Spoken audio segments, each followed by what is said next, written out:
Hey guys, this is Paul, Inventor 3, and what I'm going to show you today is I've been working on a project, something I've been wanting to work on for about the last 3 years, ever since I heard about it, and that's NiTiNOL. NiTiNOL wire, also known as SMAs, shape memory alloys, depending how it's mixed, nickel and titanium. NiTiNOL, Ni, nickel, Ti, titanium, and NOL, N-O-L, stands for Naval Ordnance Lab. They're the first ones to design it in 1959, actually. And it's not easy to come up with a design, I'll tell you that. I've been going crazy 3 weeks trying to come up with something, and this is what I got so far. And let me put this on the table here and show you a better shot of that. Anyhow, let me explain a little bit of what the heck this is here. If I can get that whole thing in a shot here. Basically, I need a rod up here yet. It's not completely finished. A rod will be holding it up in the air, a pivot point here, so this can rock back and forth. Now,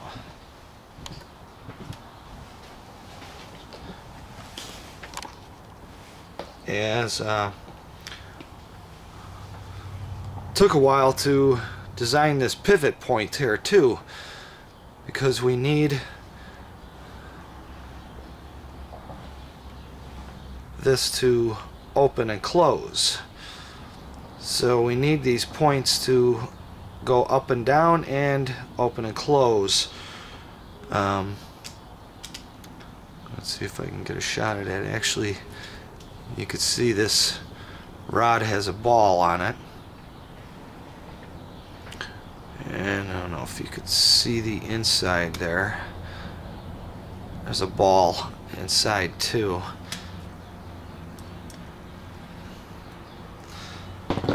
Here's a little part I experimented with first. There's a ball divot, and then I had to mill a little slot. And then on this side, I had to machine it like that on a 45-degree angle. So that worked out perfect. Yeah, it took me a long time to come up with this design. There's not even that much to it, but it's harder than I thought. Anyhow, I'm going to talk more about that in a few minutes. But let me get some hot water and we'll show you how this works.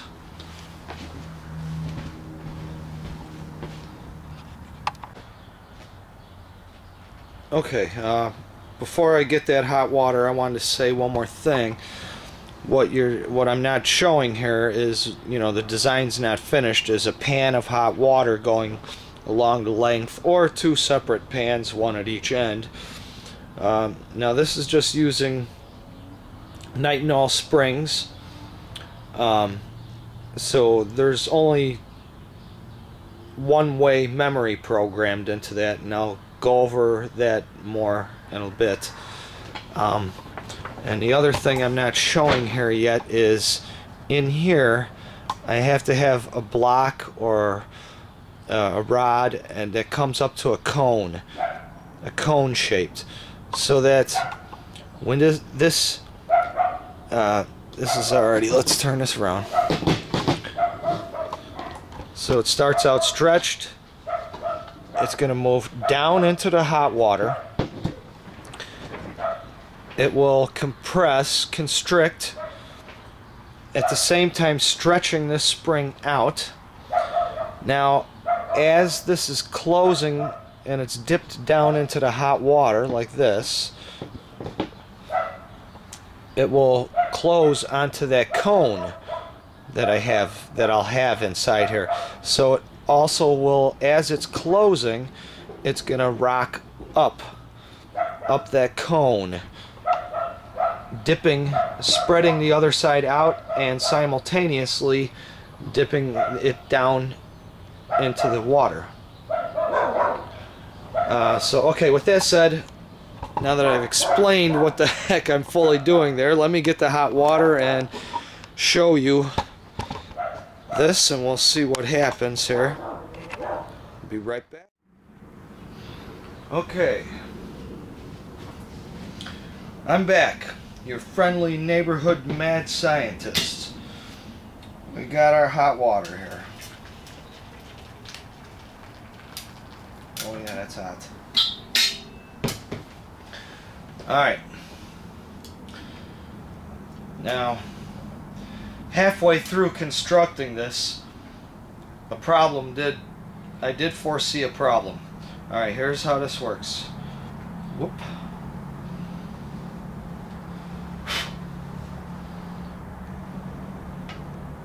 Whoop.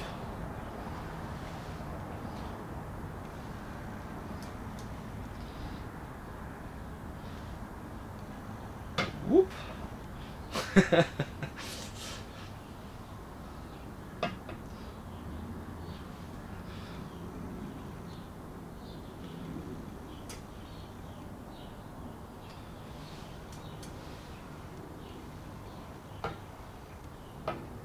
So that's pretty cool. The problem I see already, though,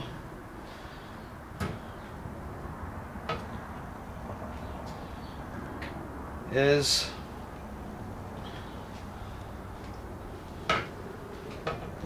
basically the time that it takes to constrict that spring. It only takes about 1 second. But the cooling time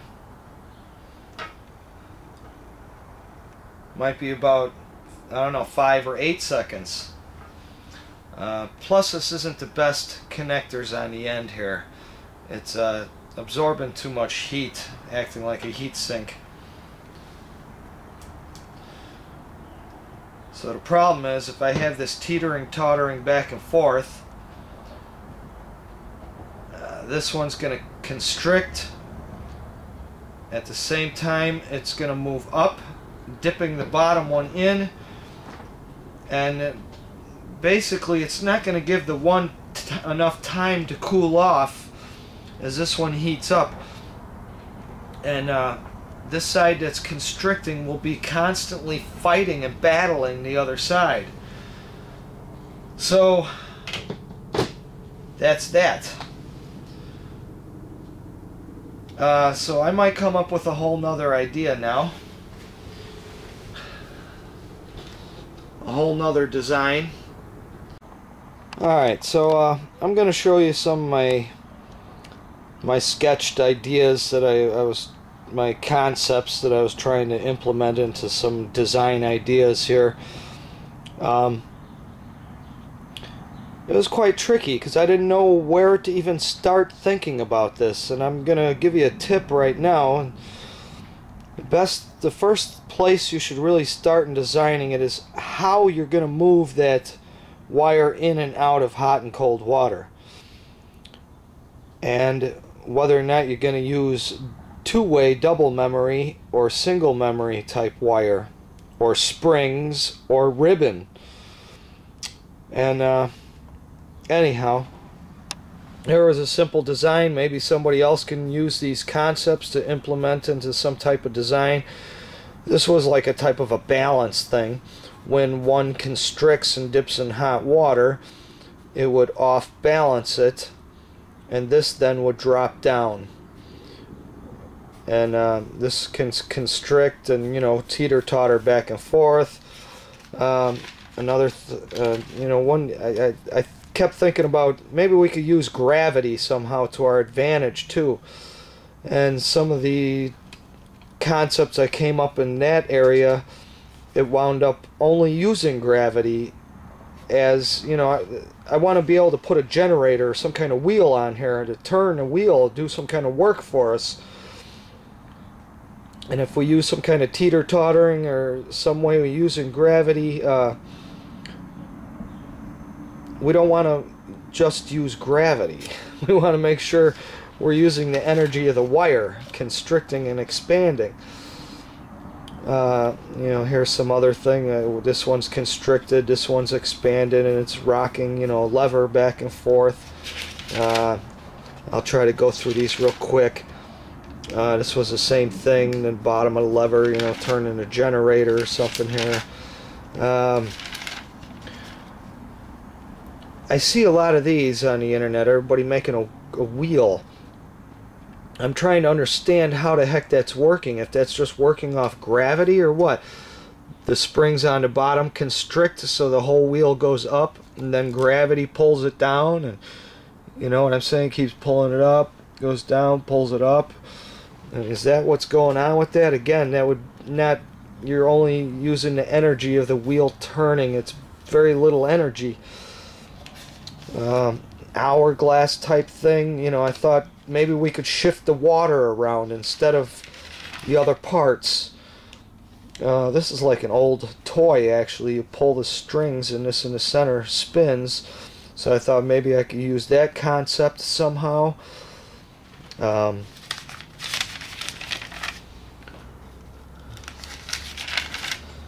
Geez, some kind of scissor action. One side pulling the other side, so this rod in the middle would go back and forth. Yeah, another balance thing. Oh my geez, all these thinking and thinking and thinking about this.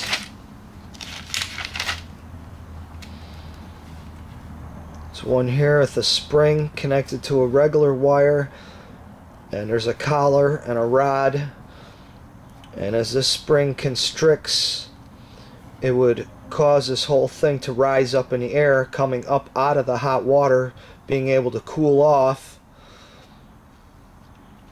But then you'd need two-way. See, yes. Ah.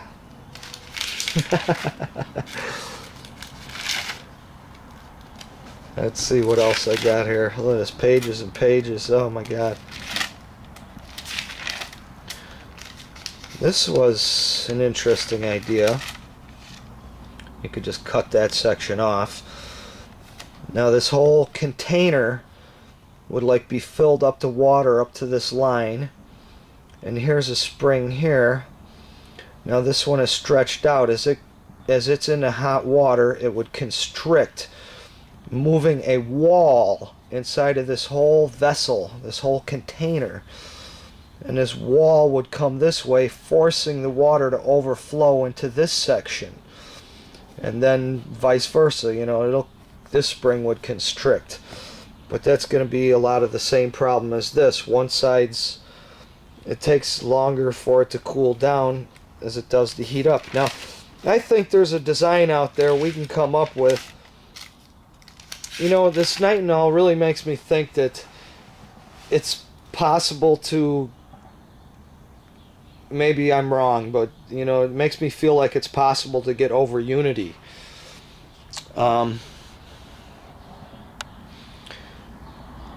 You know, this was, they worked hard on it in the early 70s, and I'm going to put a really good video link in my description. You know, the two main problems they had back then was insulation and machining and cutting this hard material. You know, it's nickel and titanium. But today's technology, well, geez, I just saw a video where we shipped a snowman into the desert, you know, a few thousand miles away. And yeah, we have, you know, our advanced technologies from the 70s. We know how to insulate things real well now, and we have plenty of carbide cutters now, you know, tungsten carbide that can cut this material. So I keep asking myself, why don't we see more of these devices around? And yeah, who knows. politics or whatever. I don't know. But yeah, I keep thinking the amount of energy needed from a solar panel to maintain the temperature in some water, I would think would be less than the amount of energy that this would be able to output, or a NiTiNOL machine. As I start looking on the internet more, I noticed, it seems like the best design might actually just be a loop of wire and 2 pulleys. I also thought of the idea of, what if we use an electrical current to heat up the wire, and it makes some kind of action which turns a generator, which in turn can heat up and cool the wire. So in other words, you could have it run itself. But I got some information here. This is from DynaAlloy, and I'll put their link in the description too. They sell wire, springs, ribbon. They also have their own product, I believe it is called Flexinol, which I believe it reacts at about 10 degrees less Celsius, so you wouldn't require as hot of water.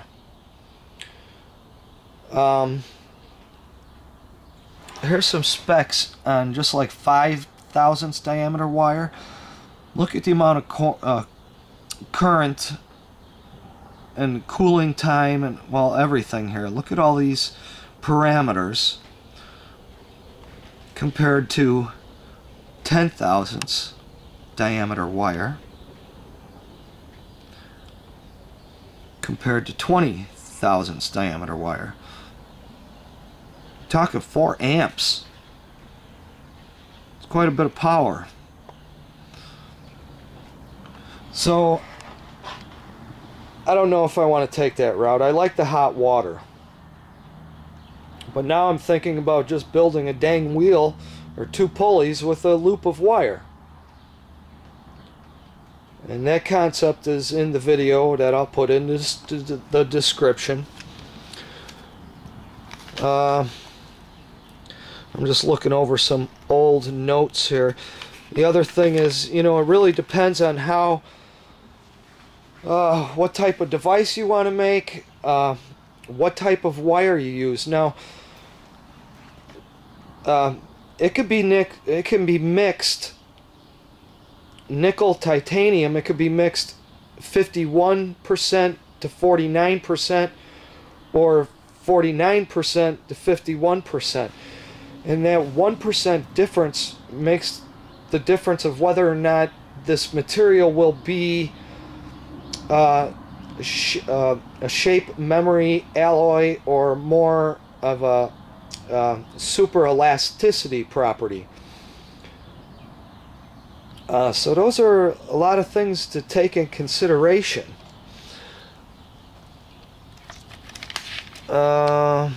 Let's see if there's anything else in my old notes here that I took a few years back. Oh, tensile strengths, yeah, fatigue. It remains one of the most discussed and yet least understood thing. A lot of these machines, the longer they run, the better the wire becomes, and better it reacts.